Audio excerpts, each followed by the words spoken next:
जय श्री राम। भाई और दोस्तों, आज हम महाभारत के टाइम की एक कथा पे चर्चा करेंगे। जब पितामह भीष्म युद्ध के मैदान में तीरों की बाणों की सैया पर पड़े हुए थे और वो उत्तरायण का इंतजार कर रहे थे, तब एक दिन अचानक कृष्ण भगवान पांचों पांडवों के साथ वहां पर आए और आकर उन्होंने पितामह भीष्म को प्रणाम किया। पितामह भीष्म ने आंखें खोली और कहा, हे गोविंद, हे कृष्ण, तुम मेरे जरा सामने आ जाओ, नजदीक आ जाओ, मैं तुम्हें छूना चाहता हूं और मैं जानता हूं कि तुम कौन हो। मैं जानता हूं कि तुम नारायण हो और ये जो महाभारत का युद्ध हुआ है ना, ये पांडवों के बस की बात नहीं थी। ये मैं जानता हूं, ये तुमने ही सारा खेला रचाया। मगर मैं एक बात ये पूछना चाहता हूं तुमसे, मेरे मन में कुछ सवाल है कि आखिर तुमने ये जो पांडवों को ये युद्ध जितवाया है, ये इसके लिए धर्म युक्त नहीं मुझे लगा।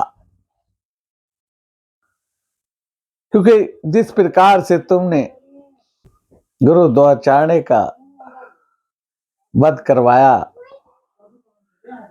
युधिष्ठिर से झूठ बुलवाया कि उनका पुत्र अस्थमा मारा गया, और जिस प्रकार से कर्ण रथ का पहिया निकाल रहा था और तुमने उसको मरवाया, या जिस प्रकार से तुमने दुर्योधन की जंगा के नीचे वार करवा कर उसको मरवाया, तो इनमें तो कोई भी धर्मयुक्त बात नहीं है। क्योंकि मैं जानता हूं, जब आप सतयुग में आए थे, जब आप त्रेता में आए थे राम बन के, तब आपने मर्यादा के साथ धर्म युद्ध किया था।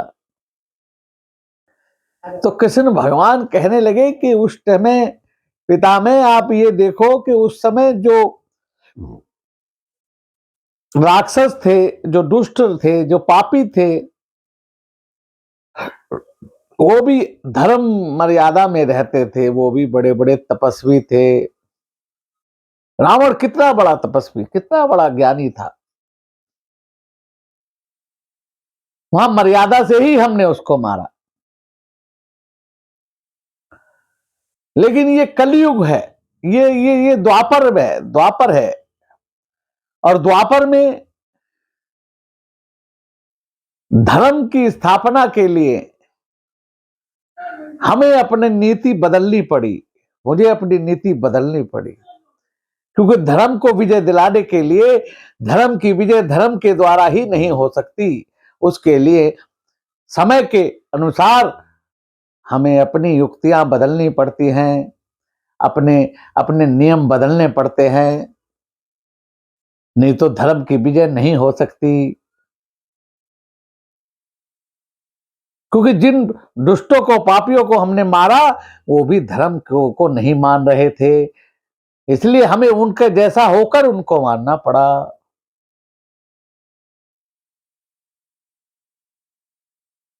तब पितामह भीष्म की कुछ जिज्ञासाएं शांत हुई और उन्होंने कहा कि आज उत्तरायण का दिन है और कल सुबह उत्तरा आज उत्तरायण का दिन है। आज बस मेरा आखिरी दिन है। मैं उत्तरायण की प्रतीक्षा कर रहा था इतने दिनों से।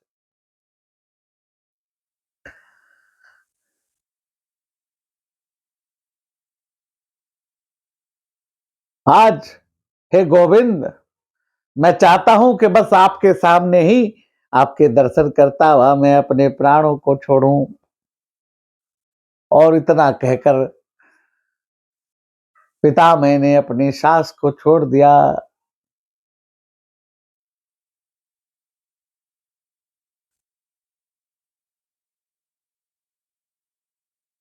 और फिर सारे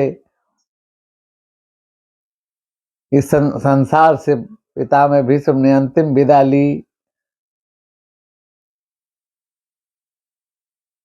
आखिर पितामह भीष्म ने